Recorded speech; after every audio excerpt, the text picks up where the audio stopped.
Já sabemos, estaremos dando continuidade aqui à pergunta de número 172 do Catecismo Maior, na verdade, início a essa pergunta, ainda dentro do tema do uso dos sacramentos, ok?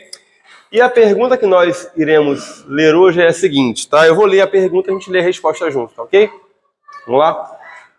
Alguém que tenha dúvidas de estar em Cristo ou de estar devidamente preparado para a ceia do Senhor, deve participar dela? Vamos ler a resposta?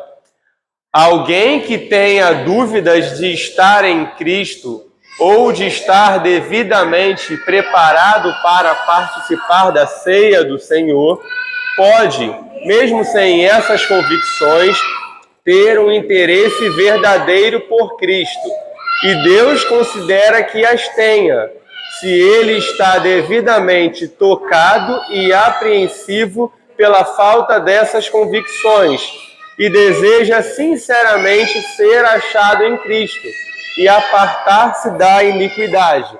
Nesse caso, pelas promessas que há, e sendo este sacramento estabelecido para o alívio até dos crentes fracos e cheios de dúvidas, ele deve lastimar a sua incredulidade e empenhar-se para eliminar as suas dúvidas. E, fazendo isso, pode e deve participar da ceia do Senhor, para que seja mais fortalecido.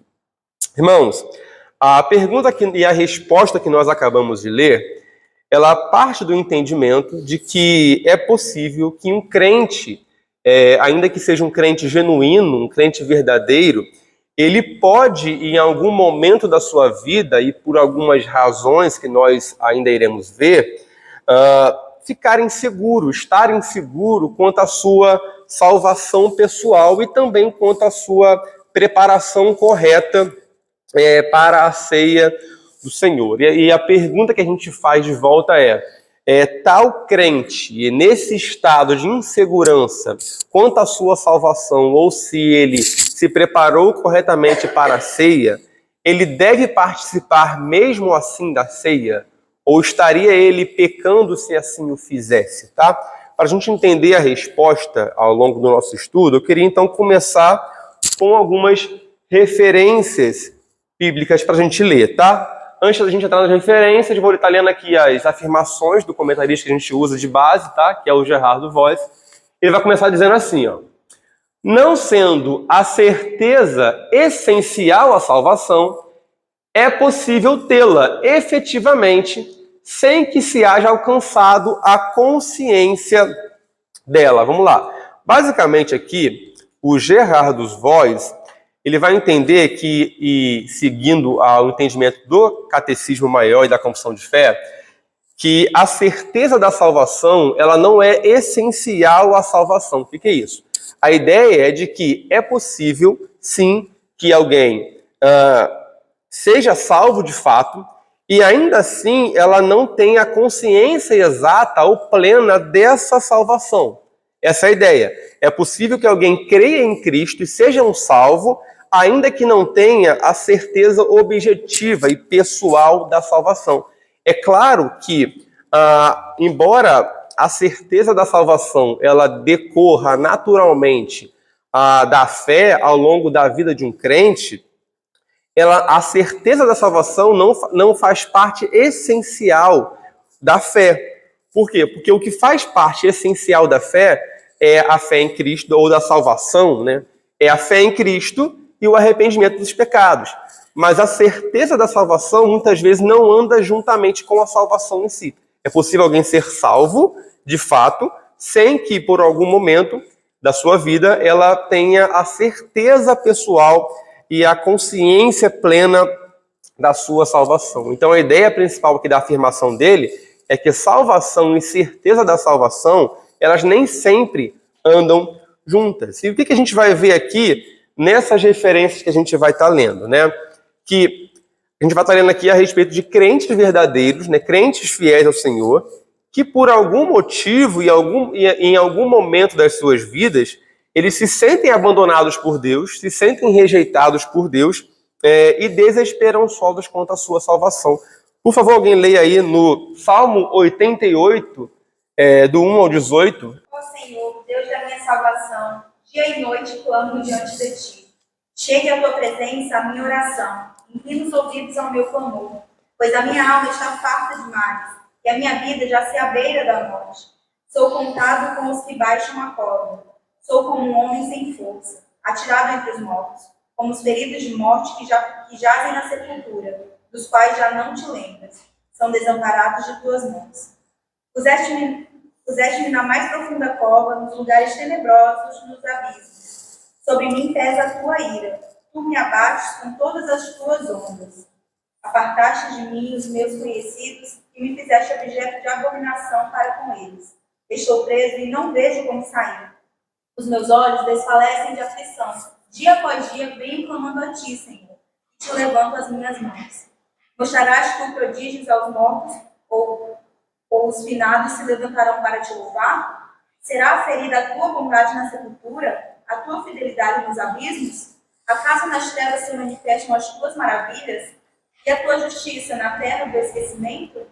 Mas eu, Senhor, clamo a ti com socorro, e antemanhã já se antecipa diante de mim a minha oração, diante de ti a minha oração. Porque rejeita, Senhor, a minha alma e ocultas de mim o teu rosto. Ando aflito e prestes a expirar desde moço. Sob o peso dos teus terrores, estou desorientado. Por sobre mim passaram as tuas iras, os teus terrores deram cabo de mim. Eles me rodeiam como água de contínuo, há um tempo me circundam. Para longe de mim afastaste amigo e companheiro. Os meus conhecidos são trevas. Reparem, irmãos, que esse salmo aqui, do começo ao fim, é apenas lamento. Você não vê em momento algum no Salmo 88 um raio de esperança. O salmista se sente completamente abandonado por Deus, rejeitado por Deus. Esse salmo ele é até conhecido por alguns como o salmo mais triste dos salmos, porque do começo ao fim não se tem uma palavra de esperança aqui. Parece que o salmista ele lamenta uma situação de derrota o tempo todo, de abandono o tempo todo. Ele se sente rejeitado, ele se sente abandonado, ou seja, na sua consciência, está longe da sua consciência a certeza de salvação. Só que no verso 1 ele vai dizer assim, ó Senhor, Deus da minha salvação. Ele, embora se sinta rejeitado e abandonado e incerto quanto à sua salvação, ele crê no Deus que pode salvá-lo. Então a ideia aqui é de que ele se sente assim, ele se sente inseguro quanto à sua salvação, quanto ao amor de Deus, mas ele não deixa de ser um crente por isso. Então essa é a ideia. Pessoas podem ser crentes verdadeiros, ainda que não se sintam seguros quanto à sua salvação. Salmo 77, agora alguém, do 1 ao 12? Eleva Deus a minha voz e clamo. Eleva Deus a minha voz para que me atenda. E da minha angústia procuro o Senhor. Ergue-se as minhas mãos durante a noite, não se cansam. A minha alma recusa consolar-se. Lembro-me de Deus e passo a gemer. Medito e me desfalece o espírito. Não me deixes pregar os olhos, tão perturbado estou que nem posso falar. Penso nos dias de outrora, trago a lembrança dos anos passados tempos. De noite indago o meu íntimo, e o meu espírito escuta. Rejeito o Senhor para sempre? Acaso não torna a ser propício? Cessou perpetuamente a sua graça? Caducou a sua promessa para todas as gerações? Esqueceu-se Deus de ser benigno? Ou sua ira terá reprimido as suas misericórdias? Ok. Salmo 77, ele é um salmo de Asaf, né, onde o salmista aí se encontra aflito, né, inseguro também quanto à presença e o cuidado de Deus na sua vida. Né, a gente vai ver aqui que ele vai dizer assim, rejeita o Senhor para sempre, né, cessou perpetuamente a sua graça, caducou a sua promessa, esqueceu-se de ser benigno. É mais um salmista aqui que se sente abandonado, rejeitado por Deus, né? Mas a gente vai ver no verso de número 13, ele dizendo assim, o teu caminho, ó Deus, é de santidade, que Deus é tão grande como o nosso Deus. Então, embora ele se sinta assim, ele reconhece que o Deus das Escrituras é o Deus dele. Então, a ideia é de que, embora ele se sinta abandonado e rejeitado por Deus, ele é um crente no Senhor, um crente verdadeiro, um crente fiel ao Senhor, mas que nesse momento, devido às experiências que ele vive aqui no contexto, ele se sente inseguro, incerto quanto à sua salvação. Tá ok?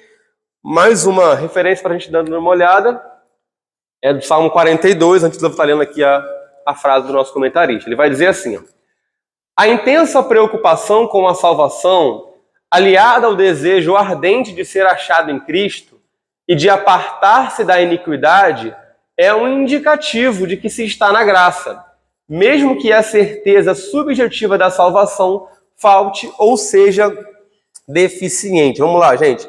A ideia aqui, como a gente leu ali na resposta, é que se alguém ele tem uma preocupação com a salvação, ele tem um desejo ardente de ser achado em Cristo e de apartar-se da iniquidade, essas três disposições são um indicativo muito forte de que aquela pessoa, embora insegura quanto à sua própria salvação, ela seja provavelmente um salvo.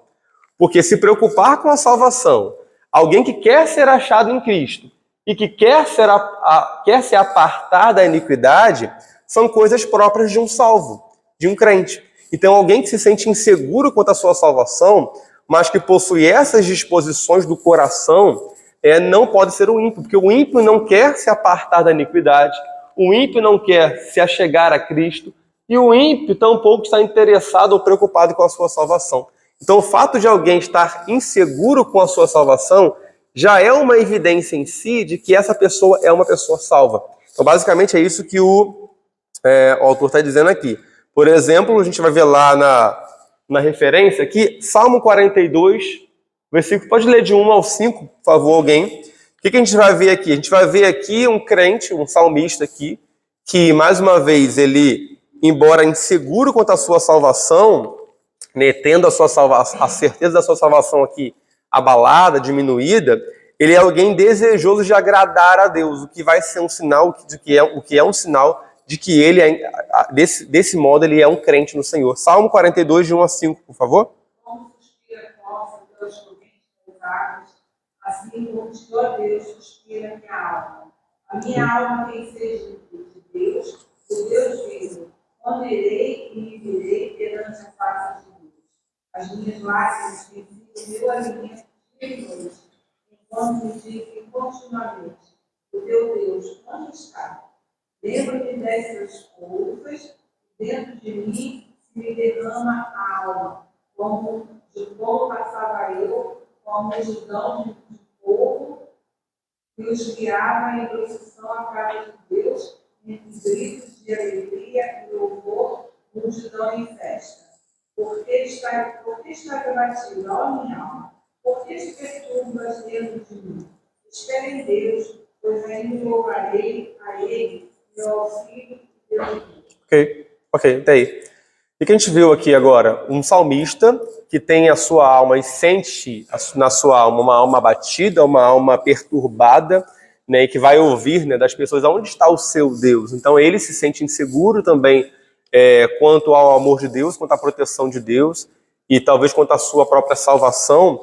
Mas o texto vai dizer aqui que como uma corça suspira pelas correntes de água, assim a sua alma suspira por Deus. Então, ele ainda nessas condições de insegurança com a sua salvação, ele suspira por Deus. A sua alma, ou seja, ele quer agradar a Deus, ele quer buscar a Deus. E esse querer buscar ao Senhor, querer agradar ao Senhor, é uma evidência de que ele é um salvo. Então, alguém que é inseguro quanto à salvação, mas que quer ser achado em Cristo, quer se apartar do pecado, e se preocupa com a sua salvação, ele é um crente no Senhor. Ok? Continuando, então, aqui a terceira referência, né? E lendo aqui a frase de afirmação do nosso comentarista, ele vai dizer assim: há promessas e a provisão da ceia do Senhor para auxílio espiritual, mesmo de crentes fracos e cheios de dúvidas. O que a gente vai ver aqui, meus irmãos?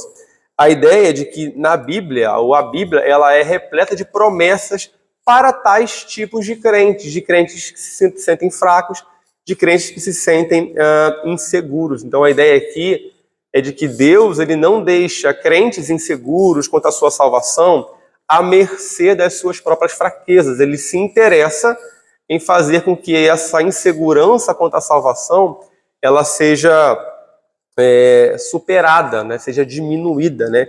Então, o que a gente vai ver nas referências aqui rapidamente é Deus prometendo auxílio, né? Consolo a um povo e esperança a um povo que se sente angustiado e incerto e duvidoso quanto à sua salvação. Primeira referência está lá em Isaías, a gente vai ler Isaías, por favor, alguém. Isaías 40, aí, por favor, lê o 40:11, depois pula para o 29, depois pula para o 31, tá? Um pastor apacentará o seu rebanho, entre os seus braços recolherá os cordeirinhos e os levará no seio. Nas que amamentam, ele guiará mansamente. Faz forte ao cansado e multiplica as forças ao jovem que não tem nenhum vigor. Mas os que esperam no Senhor renovam as suas forças. Sobem com asas como águias, correm e não se cansam, caminham e não se fatigam. Isso aí.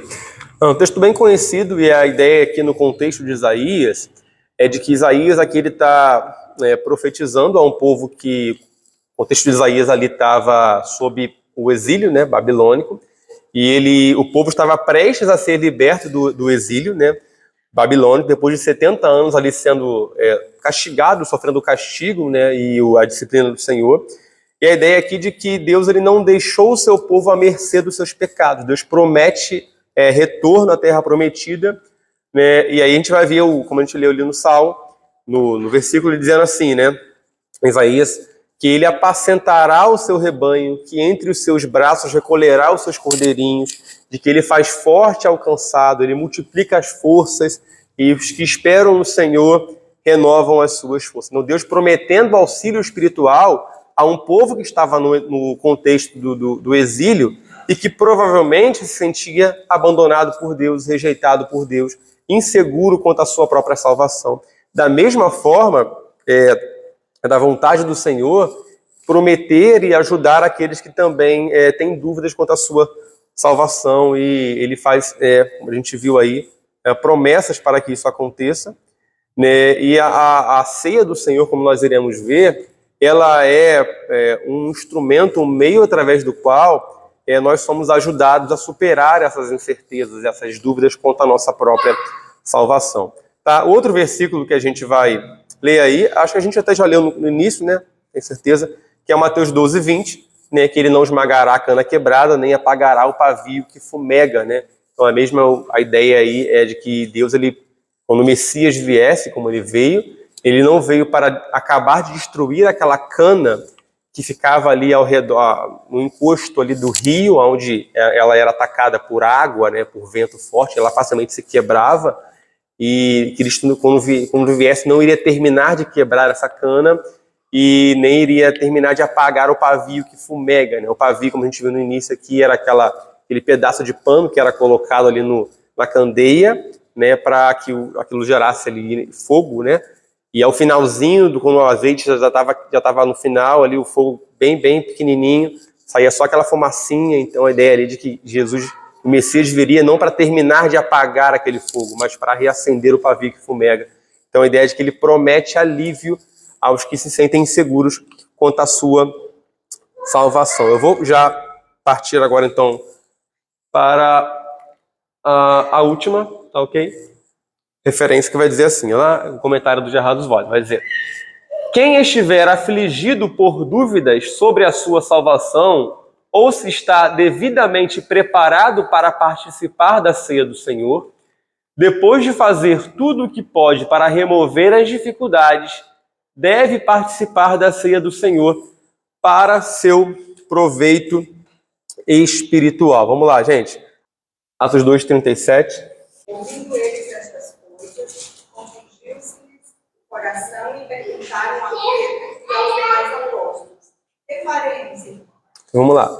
Atos 2:37 está num contexto aí da descida do Espírito Santo, né, no Pentecostes, né, onde, após ali aquele evento, Pedro ele vai discursar, ele vai pregar ali aqueles irmãos, né, e à medida que Pedro, ao final, ele prega, ele expõe a palavra do Senhor e explica aquele acontecimento que tinha acabado de ocorrer ali no Pentecostes, né, algumas pessoas, eles vão ouvir, deixa eu dizer, ouvindo estas coisas, compungiu-se-lhes o coração e perguntaram a Pedro: o que faremos? Então a ideia é de que, após a exposição à palavra, ou seja, ao meio de graça, que é a palavra, a esse meio de graça, e a ideia de compungiu-lhe o coração é despertou-lhe o coração, sensibilizou o coração. Então, por meio da exposição ao meio de graça, que é a palavra, que foi a pregação de Pedro, eles tiveram seu coração mudado, sensibilizado, despertado, né? E qual a ideia aqui, para a gente, aqui no contexto da ceia? É que a ceia é também um meio de graça, né, juntamente com o batismo, né? E a ideia aqui é de que, sendo a ceia, né, que é o sacramento, um meio de graça, através do qual Deus concede graça àqueles que participam, então a ideia é de que, ao nos expormos, né, ao participarmos, melhor dizendo, da ceia do Senhor, nós trazemos, né, ou recebemos do Senhor benefícios espirituais, como o fortalecimento da nossa fé, como o encorajamento da nossa fé, o crescimento espiritual, maior certeza da nossa salvação. Então a ideia é de que, ao nos expormos aos meios de graça, aqui nós temos as nossas dúvidas, né, canceladas, a nossa segurança da salvação ela é fortalecida. Então esse é o ponto, tá ok? E 1 Coríntios 11, 28, por favor, alguém?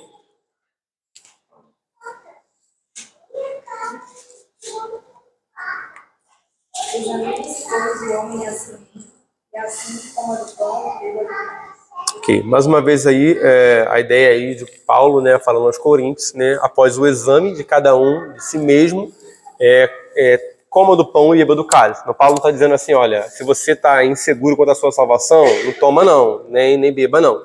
É o contrário, né? Ainda que você se sinta inseguro quanto à sua salvação, né, como a ceia do Senhor, ela é um meio de graça, através do qual Deus concede fé àqueles que estão inseguros quanto à sua salvação, ou seja, aqueles que precisam da fé. Então, é aí mesmo que nós precisamos e devemos participar da ceia, mesmo inseguros quanto à salvação, porque ela é um meio através da qual a fé que nos falta, ela virá, porque é um meio de graça que Deus usa para o fortalecimento. Então, ao invés de não tomar, nós devemos tomar a ceia, mesmo para aqueles que se sentem inseguros quanto à sua salvação, tá? Aí termina a nossa referência, a gente vai para as perguntas aqui de explanação, tá? Vamos lá para a primeira pergunta, não está muito grande, só são 4 perguntas, tá? Então, creio que não vai demorar tanto para acabar. A primeira pergunta vai dizer assim, ó: a que classe de pessoas diz respeito esta pergunta do catecismo? Resposta: aos crentes vacilantes, isto é, aqueles crentes que hesitam em participar da ceia do Senhor por causa das dúvidas que há em suas mentes quanto à própria salvação ou quanto à sua preparação conveniente para a ceia do Senhor. Vamos lá. A primeira pergunta aqui do nosso comentarista é a respeito de para quem se destina a pergunta de número 172.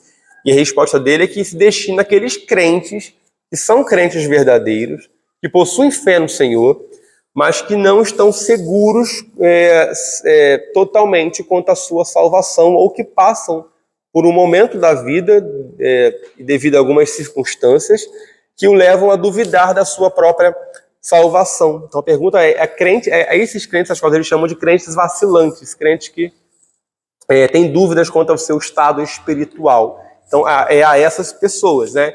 Então a quem não se destina a essa pergunta? Primeiro, não se destina aos ímpios, né? Você vê que na resposta da pergunta, o catecismo aqui estimula a participação na ceia para crentes que duvidam da sua salvação e ainda estão incertos por algum motivo, mas que são crentes verdadeiros. Mas para ímpios, a pergunta não é destinada. Por quê? Porque ímpio, ele não é salvo, ele não pertence ao corpo de Cristo, ele não faz parte da igreja do Senhor, e, portanto, o ímpio, ele não se preocupa com a sua salvação, o ímpio, ele não se preocupa em ser achado em Cristo, o ímpio não se preocupa em apartar-se da sua iniquidade, o ímpio, ele não se preocupa, muito menos, em se preparar convenientemente para a ceia do Senhor. Então, obviamente, essa pergunta não se destina a ímpios, né? E também, vou te dar a palavra, não se destina a aqueles crentes, aliás, aqueles crentes com aspas, que se dizem crentes, né? Mas que mesmo professando a fé, vivem de maneira negligente com a sua salvação. Então são crentes, né? Aqueles chamados nominais, que se dizem crentes, que se afirmam crentes, e que embora possam participar, uma vez que possam, por algum motivo, dissimular a fé, e se achegar aos bancos da igreja e tomar, dissimulando a fé, o incentivo que a resposta do catecismo dá a que se participe não a essas pessoas, mas são a crentes verdadeiros, porque crentes que dissimulam a fé, crentes que vivem de qualquer maneira, né, de conivência com o seu pecado, eles não se preocupam com a sua salvação, não se preocupam em ser achados em Cristo. Então essa pergunta não se destina a esses tipos de, entre aspas, crentes, né, porque de fato não são crentes, mas sim a crentes verdadeiros que possuem dúvidas sinceras, que por algum motivo, algum pecado que tenha ferido a sua consciência, eles duvidam de alguma forma e por algum tempo se são salvos ou não são salvos, tá? Pode falar, Isabela. Você falava de verdade, porque o ímpio, ele realmente é muito despreocupado. Eu já vi muitos casos assim que o ímpio fala, né? Brincamos, a brincadeira péssima, que ele fala, eu já comprei um terreno no céu, já tá tudo tranquilo, tô salvo.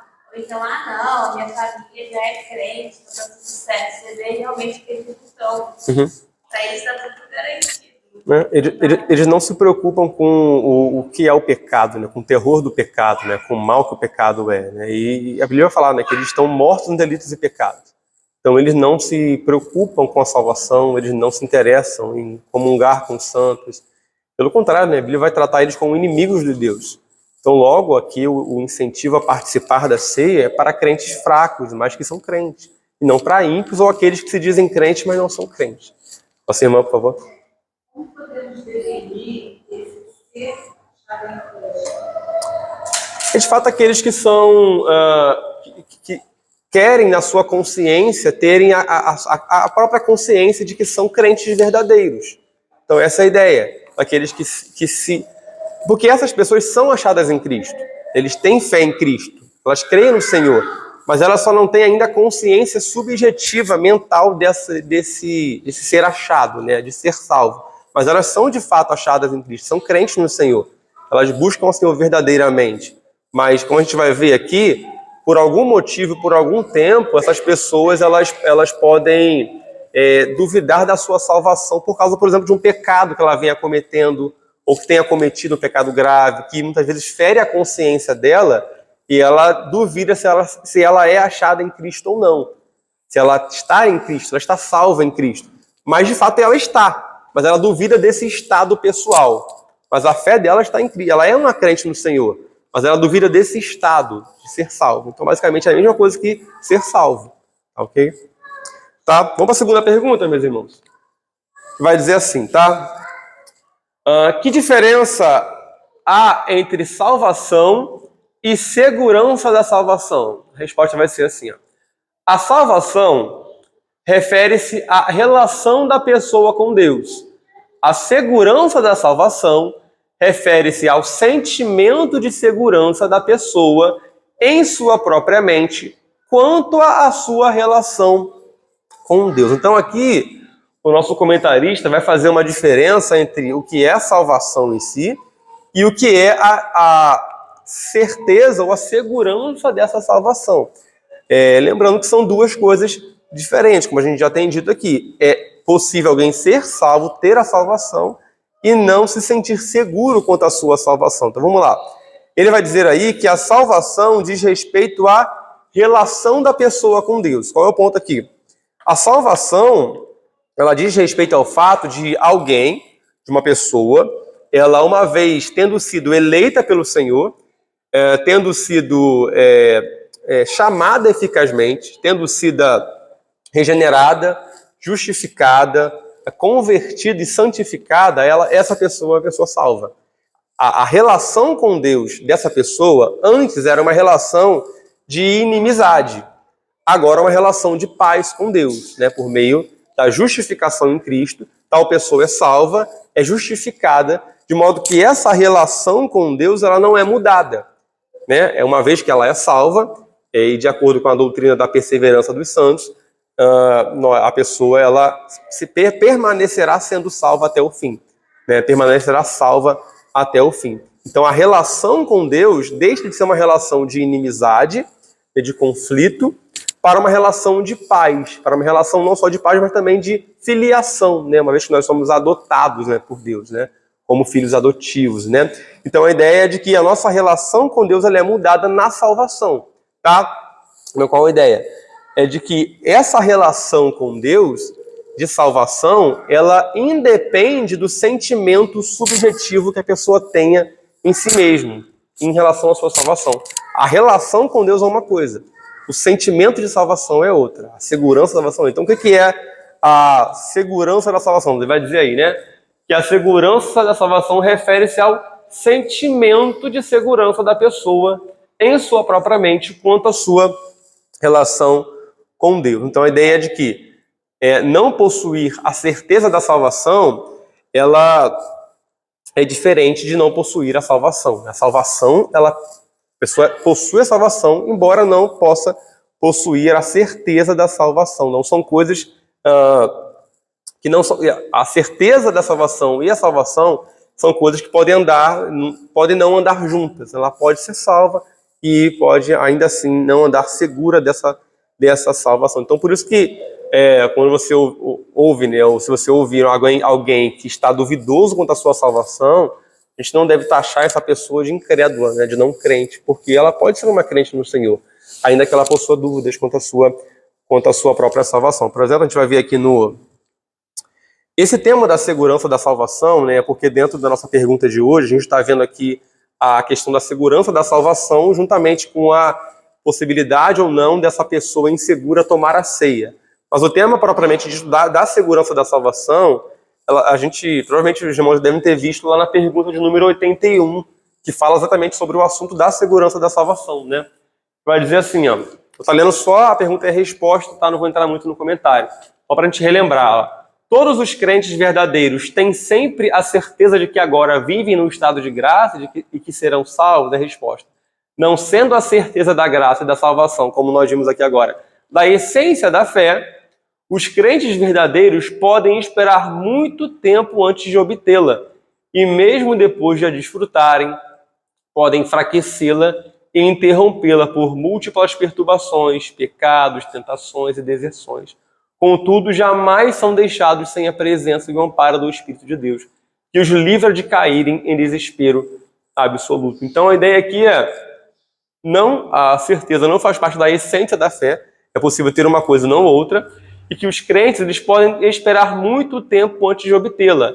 E mesmo depois, podem ter essa certeza enfraquecida, interrompida, por pecados, por tentações, que, porventura, possa ferir a sua consciência. Então, essa é a ideia, tá? Então, basicamente, irmãos, essa ideia é a diferença da salvação e da segurança. Salvação, relação restaurada com Deus, e segurança é o sentimento pessoal quanto a essa salvação.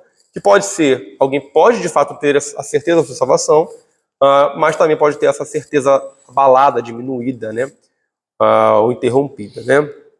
Vamos lá. Pergunta número 3 para a gente continuar. E essas só são 4, tá, gente? Essa mais uma a gente fecha, ok? Vai dizer assim, ó. Por que a falta de certeza de salvação não é impedimento para se participar da ceia do Senhor? Resposta. Não somos salvos pela certeza da salvação, mas pela fé em Cristo, como nosso Redentor. Isso quer dizer que somos salvos porque cremos em Cristo, não porque queremos que estamos salvos. Vamos lá. Por que essa falta dessa certeza não deve impedir alguém de participar da ceia do Senhor? Primeiro, porque o critério, a certeza da salvação, ela não é um critério para se participar da ceia. Quando alguém participa da ceia do Senhor, né, ela participa porque ela pressupõe que ela é uma pessoa salva, tá? Mas se eu duvido da minha salvação, eu devo tomar a ceia? Sim. Por quê? Porque a certeza da salvação não é um critério absoluto, é um critério mesmo para se participar do sacramento da ceia. O critério para se participar é ter fé em Cristo. participar por meio da fé e com o devido exame da sua vida, como Paulo lá nos diz. Então, basicamente, a ideia é de que a certeza não é um critério. Nós não somos salvos pela certeza da salvação. Nós somos salvos pela fé em Cristo. Então, por isso que alguém que se sente inseguro quanto à sua salvação, e lembrando que alguém que se sente assim, evidencia que ela é uma crente no Senhor, porque se preocupa com a sua salvação, isso não deve impedi-la de participar do sacramento da ceia do Senhor. Então, basicamente, a ideia é de que se eu não sou salvo pela certeza da salvação, mas pela fé em Cristo, logo eu participo da ceia também não por causa da certeza da salvação, mas por causa da fé que eu tenho em Cristo Jesus, independentemente do meu sentimento quanto à minha salvação. Então, por isso que um crente ele deve tomar a ceia do Senhor. Primeiro, por causa do critério correto a ser verificado, né, que é o critério da fé em Cristo, e não o critério da certeza da salvação ou não. Tá? Segundo, por causa da evidência da salvação que é demonstrada, né, como a gente já viu. É isso aí, né? Por exemplo, a gente vai ver aqui agora a ideia de que alguém que tem dúvidas de estar em Cristo ou de estar devidamente preparado para participar da ceia do Senhor pode, meio de certas convicções, ter um interesse verdadeiro por Cristo. Por quê? Porque ele está devidamente tocado e apreensivo pela falta dessas convicções e deseja sinceramente ser achado em Cristo e apartar-se da iniquidade. Então deve tomar a ceia alguém que se sente inseguro, porque ela, de fato, provavelmente é um crente no Senhor, porque assim se preocupa com a sua salvação. E por último, essa pessoa deve tomar a ceia por quê? Porque a ceia, como um meio de graça, como foi falado aqui no início, ela foi estabelecida também para esse propósito, para fortalecer o crente cansado, para fortalecer o crente inseguro. Então, ao participar da ceia do Senhor, o crente ele tem a sua fé fortalecida, a sua fé aumentada, ele tem um estímulo maior à santidade, ele tem maior certeza do perdão dos seus pecados, porque a ceia é um meio de graça, através do qual Deus ele concede essas graças ao crente. E, consequentemente, com tudo isso, ele terá a sua certeza da salvação aumentada, né? E a sua insegurança diminuída, não? Por meio da participação no sacramento. Então, ao invés de excluir a pessoa da participação, pelo contrário, deve-se incentivá-la a participar. Porque é por meio da participação que ela terá a sua insegurança, né, diminuída, né, ou findada, né? E por último, para a gente terminar, como um crente inseguro da sua salvação deve preparar-se para a ceia do Senhor? Além de examinar a si mesmo, todo crente inseguro, antes de participar da ceia do Senhor, deve lastimar a sua incredulidade e empenhar-se para eliminar as suas dúvidas, e assim vir à mesa do Senhor na expectativa de uma bênção. A pergunta é, como um crente inseguro, então, por fim, ele deve se preparar para a ceia do Senhor? Como a gente já viu no último estudo, ele deve se preparar fazendo o autoexame, né, como Paulo vai dizer. Examine-se, pois, o homem a si mesmo, então, coma do pão e beba do cálice. Então, a ideia de examinar a si mesmo, como a gente viu, é a ideia de você considerar e se arrepender dos seus pecados, né, considerar pecados que você pode ter cometido e se arrepender de fato e de verdade, crendo na bondade, na graça do Senhor e no perdão desses pecados, né? E também se arrepender do pecado de muitas vezes não ter se preparado corretamente para a ceia como você deveria fazer. Então, se arrepender dos pecados, ele vai dizer ali, né, lastimar a sua incredulidade, né, a ideia de que o estado de alguém inseguro da salvação não é um estado que deveria ser normal, ou encarado como algo que faz parte de mim, eu sou assim. Não, isso é um estado anormal, né, que deve ser, a pessoa deve lutar contra esse estado de insegurança, ela deve lutar contra os motivos que levaram a ela a se sentir insegura da sua salvação, contra os pecados que a levaram a se sentir assim, né? Por último, né, a pessoa ela se prepara devidamente, né, para participar da ceia do Senhor, fazendo uso do próprio sacramento da ceia do Senhor, fazendo uso dos meios de graça, né, como um todo, né, como a palavra, a exposição à palavra do Senhor, a leitura da palavra, a meditação na palavra do Senhor, a oração ao Senhor, né, dedicando tempo à oração, a a própria participação na ceia do Senhor, porque tudo isso são meios de graça através dos quais Deus ali concede graça, fortalece o crente espiritualmente, aumenta a sua fé, né, e, consequentemente, aumenta a certeza da sua salvação. Tá, meus irmãos? Aqui, então, é o fim do nosso estudo, tá?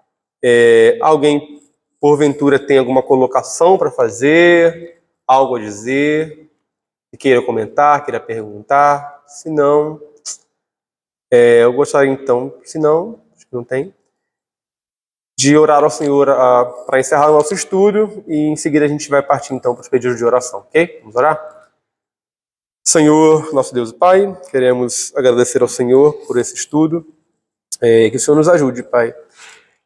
Se aqui porventura se encontra alguém, Pai, que por hora ou por algum tempo se sente, Pai, inseguro quanto à sua salvação, que o Senhor nos ajude, Pai, a crermos no Senhor, no Teu perdão, na Tua graça, e confirme, Pai, em nós a nossa salvação, Pai. E que nos ajude ainda, independente do sentimento que tenhamos, Pai, crermos no Senhor como nosso Salvador e crermos, Pai, que o Senhor nos ajuda, Pai, e nos incentiva a ainda assim participar do sacramento da ceia do Senhor como um meio, Pai, de graça, que nos fortalece a fé, que nos fortalece, Pai, a confiança no Senhor, Pai, e que o Senhor assim o faz por meio, Pai, desses meios de graça.